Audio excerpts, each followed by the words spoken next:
Good morning students. Today I'll be posting two videos and these two videos will be the last topic of this particular chapter, humidity. So few days before I have been posting many videos on this chapter, although it is a very lengthy chapter, and if there is any kind of queries or doubts in any of the topic, you can ask me in the group, or you can call me personally, or you can text me in my personal number, okay, in WhatsApp, so that I can clarify your doubts. Okay, so this last two videos is the last topic of this chapter. Hope you will watch it and you will understand it. Okay, thank you. We'll see the video now.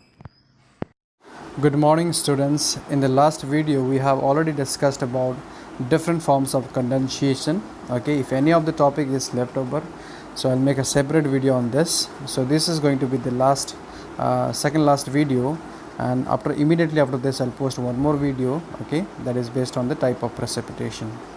Now this is about the different forms of precipitation.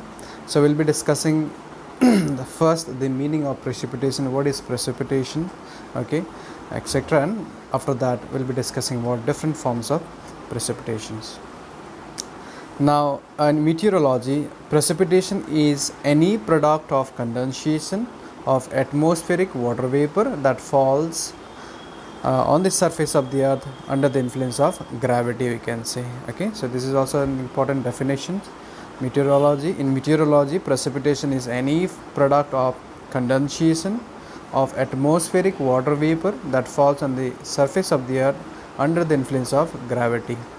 Now the term precipitation is also used for the deposition of water in liquid form, or either in liquid form, that is in drizzle or rain, or in the solid form, that is in the form of snowfall or snowfall, which reaches the surface of the earth, which reaches the surface from the atmosphere. So precipitation can be in the liquid form as well as in the solid form. So if it is in the liquid form, it is drizzle and rain. If it is a solid form, then it is snowfall. Sometime a kind in the form of hail or in the form of sleet. This is also a kind of solid form of precipitations. Okay. So this is the meaning of precipitation. Now moving to next, that is we'll discuss different types of precipitations, starting with the first one, that is drizzle, and the second one, that is rainfall, and the third one is sleet, and lastly the fourth one is snowfall.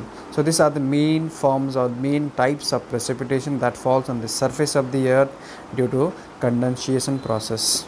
Okay, now we'll discuss one by one about all this. First we'll start with drizzle. Now what is drizzle exactly? So it is a liquid form of precipitation, as I have already discussed in the previous slide. So the size of the water droplets in drizzles are very small, that is less than 500 micrometer. That is very tiny, we can say, isn't it? So it is often associated with fog.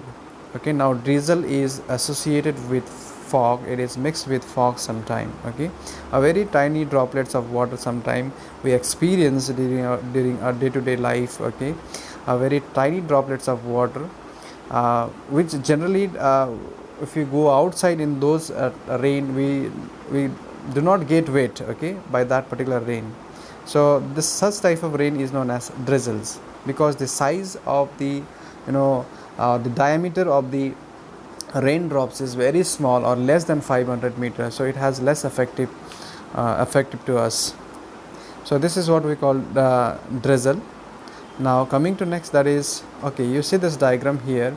There are some conditions for the formation of drizzles. Now when the surface temperature is greater than 0 degrees Celsius and the temperature of the upper air can be greater than 0 degrees Celsius or less than 0 degrees Celsius. If this condition prevails, then drizzles are generally formed. Okay, so remember, the temperature on the surface should be greater than freezing point or greater than 0 degrees Celsius, and temperature in the upper air should be greater than or less than 0 degrees Celsius. Then drizzles are formed. Okay, coming to next, This is different form. Other form of condensation is rainfall. Now rainfall is very common form of precipitations. Okay, we'll discuss one by one. It is a liquid form of condensation. The size of the raindrop is larger than the drizzle droplets. Okay, so it is quite larger than 500 micrometer.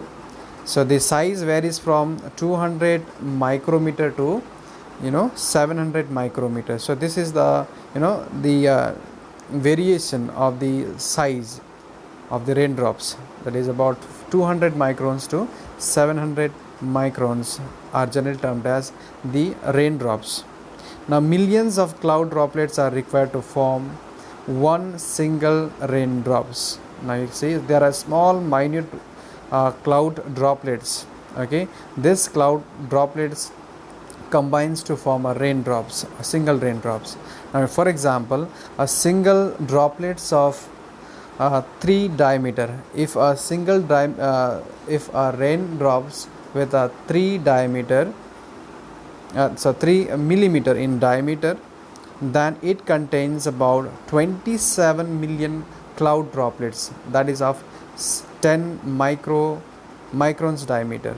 Okay, that means a diameter of 10 micrometer, you can say, sorry, not micrometer, that is 10 microns, okay, of cloud droplets is required to form 3 millimeter, is required to form a single droplets of rain with a diameter of 3 millimeter.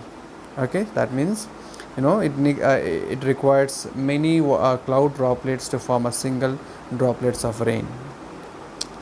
Okay, so you can see here in this diagram it shows that if the temperature of the surface of the earth is greater than 0 degrees Celsius, in this process also if the temperature on the upper air should be less than or greater than 0 degrees Celsius. It's just the same condition prevails in case of drizzle and the rain.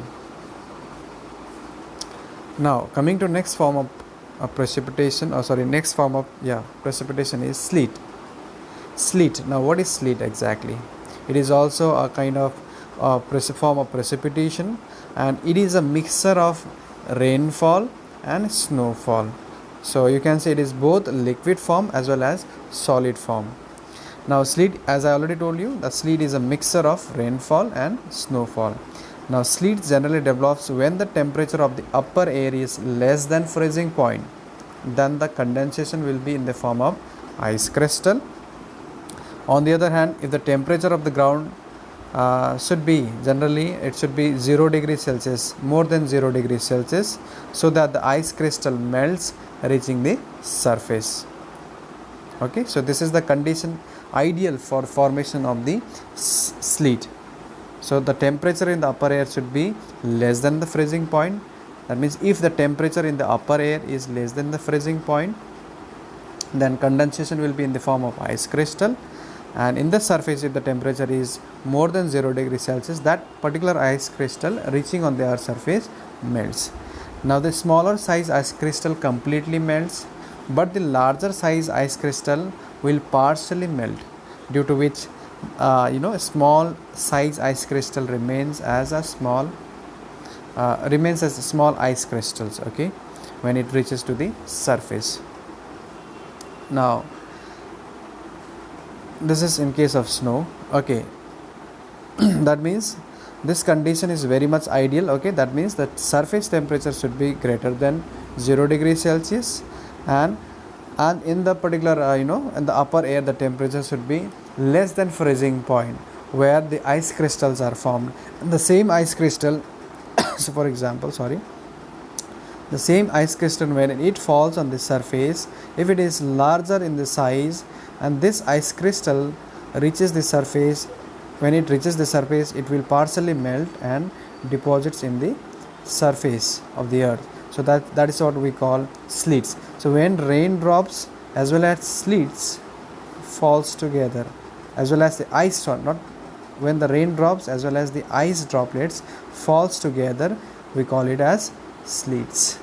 Okay, and the disadvantage of sleets is when this particular sleets on the surface falls, okay, this small droplets of sleets or the ice particles gets combines and form a thin sheets of layer on the surface, ice layer, which becomes very dangerous for the vehicles or the people moving in this particular roads. It becomes very slippery.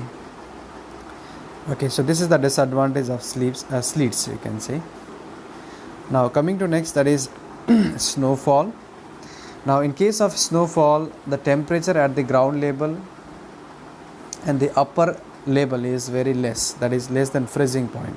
Like in other cases we have seen that the temperature of the groundwater is higher and the temperature of the upper air is lower or lower than the freezing point. But in this case here both temperature in the ground level as well as in the upper air is less than the freezing point, that is less than 0 degrees Celsius. Then snowfall or snow flakes are formed.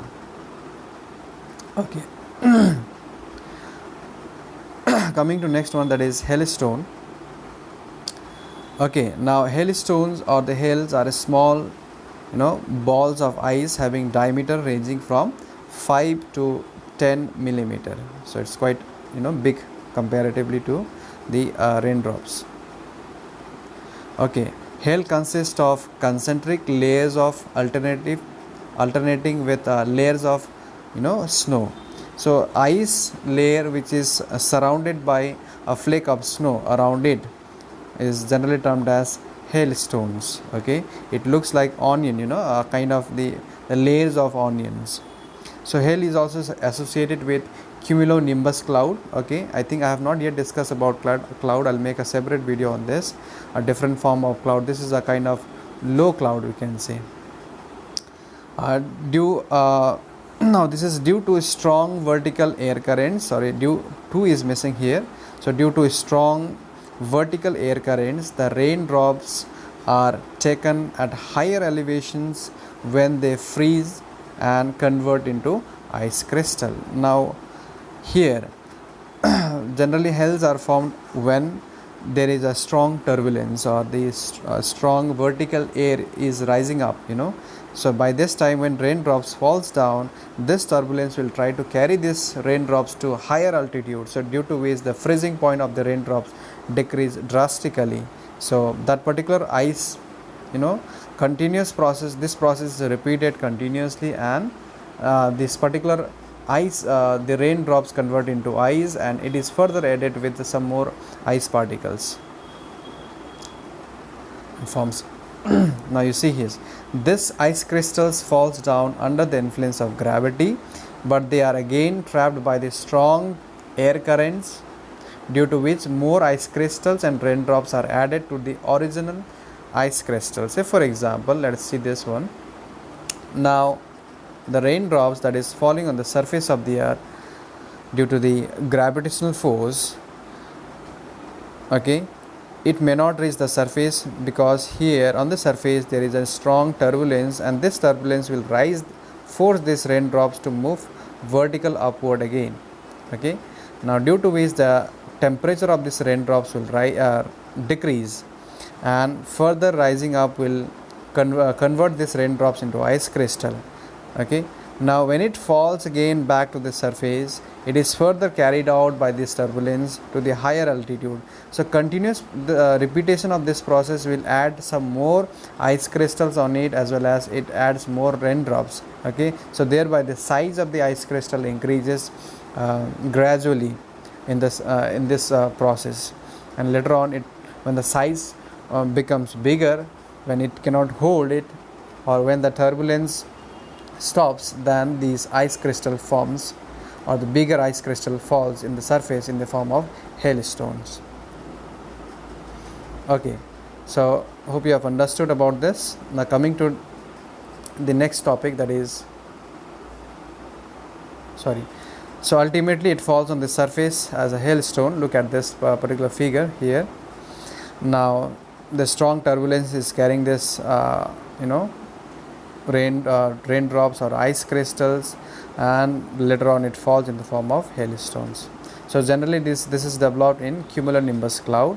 So it's a vertical rising clouds, high clouds, not high cloud exactly, it is a low cloud generally. Okay, a very dark and dark cloud, a rain bearing clouds, you can say. Okay, now coming to next, that is hails. Okay, you can see the image of hail. So this is the last topic of this particular video.